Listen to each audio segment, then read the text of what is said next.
श्री राधा कृष्णाय नमो नमः। सर्वप्रथम मैं भगवान श्री राधा माधव के चरण कमलों की वंदना करता हूँ। आप सभी भक्तजनों को भी सादर नमस्कार करता हूँ। श्री गर्ग संहिता के गिरिराज खंड से आज हम भगवान श्री कृष्ण के श्री गिरिराज गोवर्धन की लीला कथा का श्रवण करेंगे। यह लीला श्री गर्ग संहिता में अति विस्तार से वर्णित है, इसलिए प्रभु की प्रेरणा से मैं इस दिव्य लीला को आने वाले कुछ कथाओं में पृथक पृथक से साझा करूंगा। इस लीला में जो आने वाले प्रसंग होंगे वह इस प्रकार से हैं। भगवान श्री कृष्ण द्वारा गोवर्धन पूजा का प्रस्ताव और उसकी विधि का वर्णन, गोपों द्वारा गिरिराज पूजा महोत्सव, भगवान कृष्ण द्वारा गोवर्धन महाराज को धारण करना, इंद्र द्वारा श्री कृष्ण की स्तुति तथा ऐरावत और सुरभि द्वारा भगवान का अभिषेक, गोपों द्वारा भगवान श्री कृष्ण के शक्ति सामर्थ्य पर संदेह तथा गिरिराज गोवर्धन के समस्त तीर्थों का वर्णन आदि दिव्य कथा का हम श्रवण करेंगे। आज की कथा में हम गिरिराज गोवर्धन महाराज की उत्पत्ति का वर्णन श्रवण करेंगे। यह कथा अति ही गूढ़, दिव्य और रोचक है। कृपया इसका भक्तिभाव और एकाग्रता से श्रवण करें। कथा इस प्रकार से प्रारंभ होती है। राजा बहुलाश ने नारद मुनि से पूछा, देवर्षे, महान आश्चर्य की बात है। गोवर्धन साक्षात पर्वतों का राजा एवं श्रीहरि को बहुत ही प्रिय है। उसके समान दूसरा तीर्थ न तो इस भूतल पर है और न स्वर्ग में ही। महामते, आप साक्षात श्रीहरि के मन हैं। अतः अब यह बताइए कि यह गिरिराज श्री कृष्ण के वक्षस्थल से कब प्रकट हुआ। श्री नारद जी ने कहा, राजन महामते, गोलोक के प्राकट्य का वृत्तांत सुनो। यह श्रीहरि की आदि लीला से संबंध है और मनुष्य को धर्म, अर्थ, काम तथा मोक्ष चारों पुरुषार्थ प्रदान करने वाला है। प्रकृति से परे विद्यमान साक्षात परिपूर्णतम भगवान श्री कृष्ण सर्वसमर्थ, निर्गुण पुरुष एवं अनादि आत्मा है। उनका तेज अंतर्मुखी है। वे स्वयं प्रकाश प्रभु निरंतर रमणशील हैं, जिन पर धामाभिमानी गणशील देवताओं का ईश्वर काल भी शासन करने में समर्थ नहीं है। राजन, माया भी जिन पर अपना प्रभाव नहीं डाल सकती, उन पर महतत्व और सत्यवादी गुणों का वश तो चल ही कैसे सकता है। हे राजन, उनमें कभी मन, चित्त, बुद्धि और अहंकार का भी प्रवेश नहीं होता। उन्होंने अपने संकल्प से अपने ही स्वरूप में साकार ब्रह्म को व्यक्त किया है। सबसे पहले विशालकाय शेषनाग का प्रादुर्भाव हुआ, जो कमल नाल के समान श्वेत वर्ण के हैं। उन्हीं की गोद में लोकवंदित महालोक गोलोक प्रकट हुआ, जिसे पाकर भक्ति युक्त पुरुष भी इस संसार में नहीं लौटता। फिर असंख्य ब्रह्मांडों के अधिपति गोलोकनाथ भगवान श्री कृष्ण के चरणारविंद से त्रिपथगा गंगा प्रकट हुई। नरेश्वर, तत्पश्चात श्री कृष्ण के बाएं कंधे से सरिताओं में श्रेष्ठ यमुना जी का प्रादुर्भाव हुआ, जो श्रृंगार कुसुमों से उसी प्रकार सुशोभित हुई जैसे छपी हुई पगड़ी के वस्त्र की शोभा होती है। तदंतर भगवान श्रीहरि के दोनों गुल्फों से हेम रत्नों से युक्त दिव्य रासमंडल और नाना प्रकार के श्रृंगार साधनों का समूह प्रादुर्भाव हुआ। इसके बाद महात्मा श्री कृष्ण की दोनों पिंडलियों से निकुंज प्रकट हुआ, जो सभा भवनों, आंगनों, गलियों और मंडपों से घिरा हुआ था। वह निकुंज वसंत की माधुरी धारण किए हुए था। उसमें कूजते हुए कोकिलों की काकली सर्वत्र व्याप्त थी। मोर, भ्रमर तथा विविध सरोवरों से भी वह परिशोभित एवं परिसेवित दिखाई देता था। राजन, भगवान के दोनों घुटनों से संपूर्ण वनों में उत्तम श्री वृंदावन का आविर्भाव हुआ। साथ ही उन साक्षात परमात्मा की दोनों उर्वों से लीला सरोवर प्रकट हुआ। उनके कटी प्रदेश से दिव्य रत्नों द्वारा जटित प्रभामयी स्वर्ण भूमि का प्राकट्य हुआ और उनके उदर में जो रोमवलियां हैं वे ही विस्तृत माधवी लताएं बन गई। उन लताओं में नाना प्रकार के पक्षियों के झुंड सब ओर फैलकर कलरव कर रहे थे। गुंजार करते हुए भ्रमर उन लता कुंजों की शोभा बढ़ा रहे थे। वे लताएं सुंदर फूलों और फलों के भार से इस प्रकार झुकी हुई थी जैसे उत्तम कुल की कन्याएं लज्जा और विनय के भार से नतमस्तक रहा करती हैं।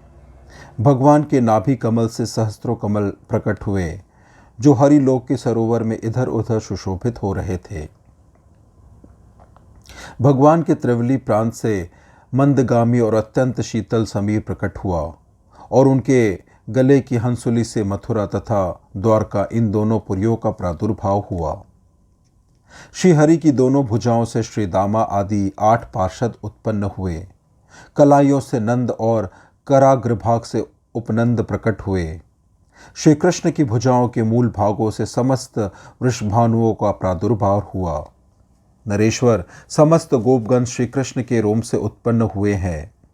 श्री कृष्ण के मन से गौवे तथा धर्म धुरंधर वृषभों का प्राकट्य हुआ है। मैथिलेश्वर उनकी बुद्धि से घास और झाड़ियां प्रकट हुई हैं।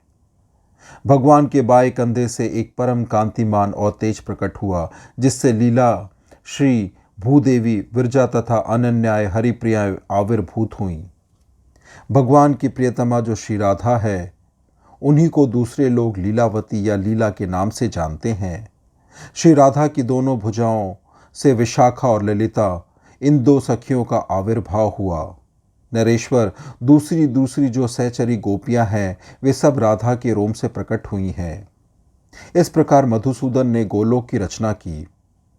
राजन, इस तरह अपने संपूर्ण लोक की रचना करके असंख्य ब्रह्मांडों के अधिपति परात्पर परमात्मा परमेश्वर परिपूर्ण देव श्री हरि वहां श्री राधा के साथ सुशोभित हुए। उन गोलोक में एक दिन सुंदर रासमंडल में जहां बजते हुए नुपुरों का मधुर शब्द गूंज रहा था, जहां का आंगन सुंदर छत्र में लगी हुई मुक्ता फल की लड़ियों से अमृत की वर्षा होती रहने के कारण रस की बड़ी बड़ी बूंदों से सुशोभित था, मालती के चंदोवों से स्वत झरे हुए मकरंद और गंध से सरस एवं सुवासित था, जहां मृदंग ताल ध्वनि और वंशीनाद सब ओर व्याप्त था, जो मधुर कंठ से गाए गए गीत आदि के कारण परम मनोहर प्रतीत होता था तथा सुंदरियों के रस से परिपूर्ण एवं परम मनोहर था। उसके मध्य भाग में स्थित कोटि मनोज मोहन हृदय वल्लभ से श्री राधा ने रसदान कुशल कटाक्षपात करते हुए गंभीर वाणी में कहा। श्री राधा बोली, हे जगदीश्वर, यदि आप रास में मेरे प्रेम से प्रसन्न है तो मैं आपके सामने अपने मन की प्रार्थना व्यक्त करना चाहती हूँ। भगवान बोले, प्रिय वामोरु, तुम्हारे मन में जो इच्छा हो मुझसे मांग लो। तुम्हारे प्रेम के कारण मैं तुम्हें अदेय वस्तु भी दे सकता हूँ। श्री राधा ने कहा, वृंदावन में यमुना के तट पर दिव्य निकुंज के पार्श्व भाग में आप रास रस के योग्य कोई एकांत एवं मनोरम स्थान प्रकट कीजिए। देव देव, यही मेरा मनोरथ है। श्री नारद जी कहते हैं, राजन, तब तथास्तु कहकर भगवान ने एकांत लीला के योग स्थान का चिंतन करते हुए नेत्र कमलों द्वारा अपने हृदय की ओर देखा। उसी समय गोपी समुदाय के देखते देखते श्री कृष्ण के हृदय से अनुराग के मूर्तिमान अंकुर की भांति एक सज्जल तेज प्रकट हुआ। रास भूमि में गिरकर वह पर्वत के आकार में बढ़ गया। वह सारा का सारा दिव्य पर्वत रत्न धातु में था। सुंदर झरनों और कंदराओं से उसकी शोभा हो रही थी।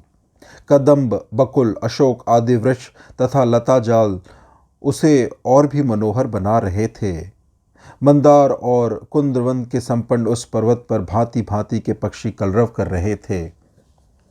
विदेहराज, एक ही क्षण में वह पर्वत 1 लाख योजन विस्तृत और शेष की तरह 100 कोटि योजन लंबा हो गया। उसकी ऊंचाई 50 करोड़ योजन की हो गई। 50 कोटि योजन में फैला वह पर्वत सदा के लिए गजराज के समान स्थित दिखाई देने लगा। मैथिल, उसके कोटि योजन विशाल सैकड़ों शिखर दीप्तिमान होने लगे।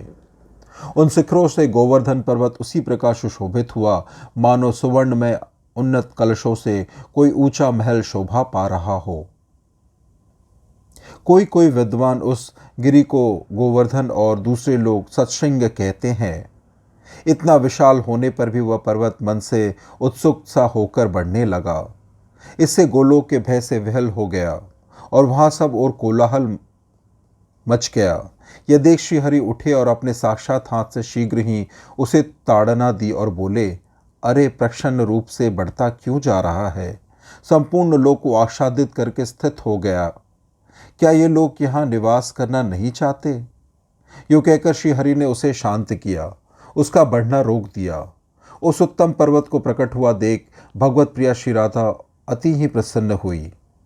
राजन, वे उसके एकांत स्थल में श्रीहरि के साथ सुशोभित होने लगी। इस प्रकार यह गिरिराज साक्षात श्री कृष्ण से प्रेरित होकर इस ब्रजमंडल में आया है। वे सर्व तीर्थमय है। लता कुंजों से श्याम आभा धारण करने वाला यह श्रेष्ठ गिरि मेघ की भांति श्याम तथा देवताओं का प्रिय है। भारत से पश्चिम दिशा में शाल्मी द्वीप के मध्य भाग में द्रोणाचल की पत्नी के गर्भ से गोवर्धन ने जन्म लिया। महर्षि पुलत्स उसको भारत के व्रजमंडल में ले आए।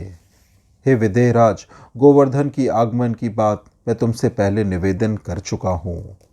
जैसे यह पहले गोलोक में उत्सुकतापूर्वक बढ़ने लगा था, उसी तरह यहाँ भी बढ़े तो वह पृथ्वी तक के लिए एक ढक्कन बन जाएगा। यह सोचकर भगवान श्री कृष्ण की प्रेरणा से मुनि ने द्रोण पुत्र गोवर्धन को प्रतिदिन क्षीण होने का शाप दे दिया। इस प्रकार से आज की यह उत्तम दिव्य लीला कथा यहीं संपन्न होती है। अगली कथा में हम श्रवण करेंगे कि किस प्रकार भगवान श्री कृष्ण नंद बाबा और समस्त गोपों को भी श्री गोवर्धन महाराज के पूजा का प्रस्ताव देते हैं और उनकी पूजा की विधि को बताते हैं। आज की कथा श्रवण करने के लिए और अपना बहुमूल्य समय देने के लिए आपको धन्यवाद। श्री राधा कृष्णाय नमो नमः।